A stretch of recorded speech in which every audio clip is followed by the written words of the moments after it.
పిల్లల హాస్పిటల్ హుజూరాబాద్ పట్టణంలో ఏకైక 24 గంటల వైద్య సేవలు అందించే ఆధునిక పిల్లల హాస్పిటల్. స్థలము కన్యకా పరమేశ్వరి గుడి ఎదురుగా, జమ్మికుంట రోడ్, హుజూరాబాద్. జమ్మికుంట పట్టణంలోని ప్రభుత్వ ఆసుపత్రిలో కాలం చెల్లిన మందులను ఓ గర్భిణీ స్త్రీకి ఇవ్వటం వల్ల ముఖంపై దద్దుర్లేర్పడి రియాక్షన్ అయిందని ఆమె భర్త హరీష్ పేర్కొన్నారు. జమ్మికుంట మున్సిపల్ పరిధిలోని గణేష్ నగర్కు చెందిన హరీష్, కావ్య దంపతులు హైదరాబాద్లోని నివాసం ఉంటున్నారు. కావ్య 5 నెలల గర్భిణీ కావడంతో సొంత గ్రామమైన జమ్మికుంటకు వచ్చారు.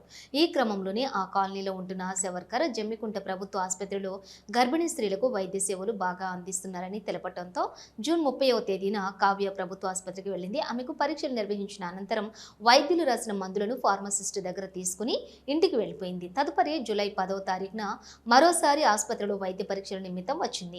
గతంలో ఇచ్చిన మందులను వేసుకోవటం వల్ల కావ్య ముఖంపై మందుల రియాక్షన్ కావడంతో దద్దుర్లు ఏర్పడ్డాయి. ఈ విషయాన్ని గమనించిన ఆమె భర్త హరీష్ మందులకు సంబంధించినటువంటి ఎక్స్పైరీ డేట్ చూడగా జూన్ 25వ తారీఖు వరకు మాత్రమే ఉండటంతో హుటాహుటిన ప్రభుత్వ ఆసుపత్రికి వచ్చి సిబ్బందిని నిలదీశారు. ఈ యొక్క విషయంపై ఆసుపత్రి సూపరింటెండెంట్ శ్రీకాంత్ రెడ్డి మాట్లాడుతూ ఎక్స్పైరీ డేట్ మందులను ఇచ్చిన ఫార్మసిస్టులను విచారించి నిజమని తేలినట్లయితే శాఖపరమైనటువంటి చర్యలు తీసుకుంటామని ఆయన పేర్కొన్నారు.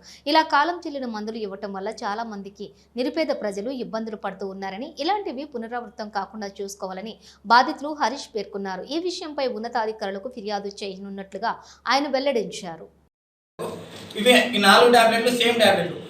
ఈ 4 టాబ్లెట్లకు 2 స్ట్రిప్స్ ఇవ్వాలి యాక్చువల్గా అయితే, కానీ ఈ 4 టాబ్లెట్లను కట్ చేసి ఇచ్చారు. కట్ చేసి ఎలా, ఈ టాబ్లెట్ మీద ఎక్స్పైరీ డేట్ లేనే లేదు, ఒకటి దీని మీద ఎక్స్పైరీ డేట్ లేనే లేదు, దీని మీద ఎక్స్పైరీ డేట్ లేనే లేదు, ఈ ఒక్క దాని మీద ఇచ్చారు. అంటే ఇవన్నీ ఈ షీట్కి వచ్చినవి అని చెప్పి వీళ్ళు పేర్కొనడానికి మాత్రమే ఇవి ఇచ్చినాయి. అంటే ఈ 4 మీద మొత్తం లేనే లేవు. ప్రైవేట్ హాస్పిటల్ హైదరాబాద్లో జాబ్ చేస్తూ ఉండేది. హైదరాబాద్లో జాబ్ చేస్తున్నా నాతో పాటే ఉండేది మా వైఫ్ వచ్చేసి. ఏమైంది, 5 నెలలు గడిచిన తర్వాత పిల్లల మీద పడే కొద్ది ఇబ్బంది అవుతుంది అని చెప్పి నేను మా అమ్మ వాళ్ళు ఇక్కడే ఉంటారు తీసుకొని వచ్చి మా అమ్మ వాళ్ళకి అప్పచెప్పాను. ఇక్కడ మా అమ్మ వాళ్ళు ఏం చేశారు, ఇక్కడ మన ఆశా వర్కర్లు ఎవరైతే ఉన్నారో మా ఇంటి పక్కనే అంగన్వాడీ కేంద్రం ఉంటుంది, అక్కడికి వచ్చే ఆశా వర్కర్లు మన గవర్నమెంట్ హాస్పిటల్లో మంచిగా చూస్తున్నారు.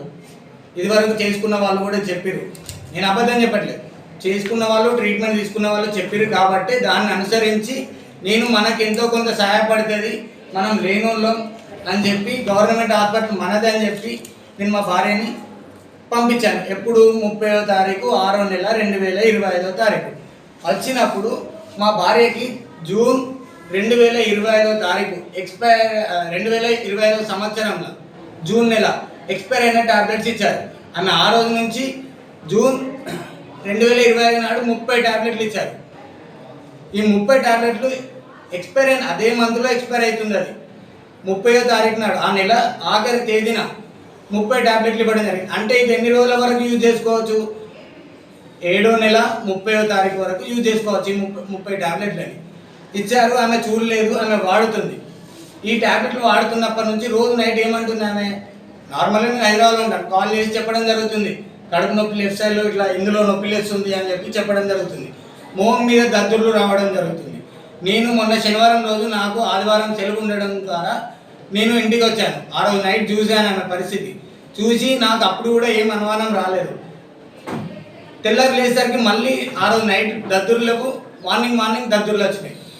ఏమైంది, నేను నీ ట్యాబ్లెట్లు తీసుకురా అమ్మ ముందు అలా అని చెప్పి చెప్పాను. నేను చెప్పిన తర్వాత ఆమె ట్యాబ్లెట్లు తీసుకొచ్చింది. నాకు తీసుకొచ్చి చూస్తే నేను ఈ జూన్ నెల 2025 నాడు ఎక్స్పైర్ అయ్యే ట్యాబ్లెట్ జూన్ 30వ తారీఖు 2025 నాడు ఇచ్చారు. ఈ ట్యాబ్లెట్లు ఆమె వాడింది. ఇప్పుడు ఏమన్నా అయింది, గవర్నమెంట్ హాస్పిటల్ని నమ్ముకొని వచ్చినాం మేము. ఇప్పుడు ఏమన్నా అయ్యి మా భార్య గర్భానికి ఏమన్నా అయితే ఎవరు బాధ్యులు అని చెప్పి సార్కి ఫోన్ చేసి అడగడం జరిగింది. సార్ ఏమన్నారు, అక్కడ ట్యాబ్లెట్లు బాధ్యత ఎవరిది, ఏమొస్తుంది, ఒక సూపరింటెండెంట్ అంటే గవర్నమెంట్ హాస్పిటల్లో ఏమొస్తుంది, ఏం పోతుంది, ఏమేం జరుగుతుంది, ఎవరు నిధులు నిర్వహిస్తున్నారు, ఎవరు సక్రమంగా నిర్వహిస్తలేరు అనే పూర్తి బాధ్యత సార్ గారిదే ఉంటుంది. నేను ఇది అడగడం జరిగితే మీరు దీని మీద చర్య తీసుకోకపోతే నేను ఇక్కడనే కూర్చొని ధర్నా చేస్తా అని చెప్పి నేను అనడం జరిగింది. సార్ ఏమన్నారు, అప్పుడు నువ్వు ధర్నా ఏమైనా చేసుకో, కంప్లైంట్ చేయని అనడం కూడా జరిగింది. ఇది ఒక ప్రెస్ నిఘా వర్క్ స్నేహితుడిని అంటే ఒక అతను అందుబాటులోకి రావడం జరిగింది. వేరే వాళ్ళ ద్వారా ఇక్కడ ఉన్న వాళ్ళు చూసి పిలిచారని, నేను కూడా స్వయంగా పిలవడం జరగలేదు. అయిపోయింది. 1 సెకండ్ సార్, నేను మాట్లాడి అవన్నీ 1 సెకండ్ సార్, మాట్లాడుతున్నా కదా సార్. అయిపోయింది. అయిపోయిన తర్వాత ఇక్కడ రిసెప్షన్లో ఒక నర్సు ఉన్నారు. అప్పుడు డ్యూటీ డాక్టర్ ఎవరు లేరు డ్యూటీలో.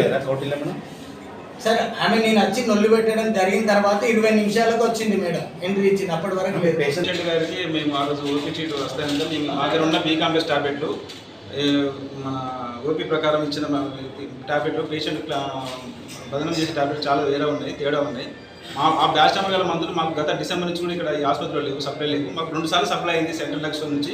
సో డిసెంబర్లో 10,000 వచ్చింది, అది ఆ బ్యాచ్ నెంబర్ కాదు, అది 24013. మొన్న ఫిబ్రవరిలో వచ్చింది 30,000, అది కూడా అది వేరే బ్యాచ్ నెంబర్, అది GCP 228. పేషెంట్ చెప్పిన బ్యాచ్ నెంబర్ దీనికి ఏమాత్రం పొందం లేదండి. ఇది మేము ఇచ్చింది కాదు, మా ఆసుపత్రి నుంచి వచ్చే స్టాక్ అసలు కాదు.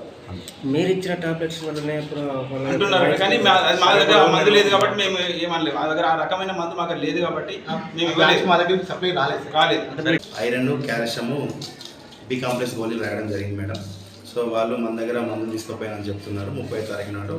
సో పేషెంట్ గోళీలు వేసుకోవడం వల్ల తనకు ముఖం మీద దద్దులు వచ్చినాయని నిన్న మన హాస్పిటల్కి రావడం జరిగింది. సో దీని మీద నేను మా ఫార్మసీ వాళ్ళని కూడా హరీష్ గారి ముందరే పిలిచాను. సో వాళ్ళు అనడం ఏంటంటే, మనకు బీ కాంప్లెక్స్ స్టాక్ అనేది ఇట్లా రిజిస్టర్ మేము మెయింటైన్ చేస్తాం. ఇది ఇన్వాయిస్, ఇది డిఎంహెచ్ఓ ఆఫీస్ మన CDS నుంచి మనకు వచ్చింది. సో ఇందులో మనకి 12/12/24 నాడు 10,000 గోళీలు వచ్చినాయి. ఇందులో బ్యాచ్ నెంబర్ 24013 ఉంది. ఇంకోటి ఫిబ్రవరి 17 నాడు 30,000 గోళీలు వచ్చినాయి. ఇందులో బ్యాచ్ నెంబర్ మనకి ఇందులో 228 అని ఉంది. సో హరీష్ గారు చెప్పిన బ్యాచ్ నెంబర్ ఏమో 8T87547 అని ఉంది.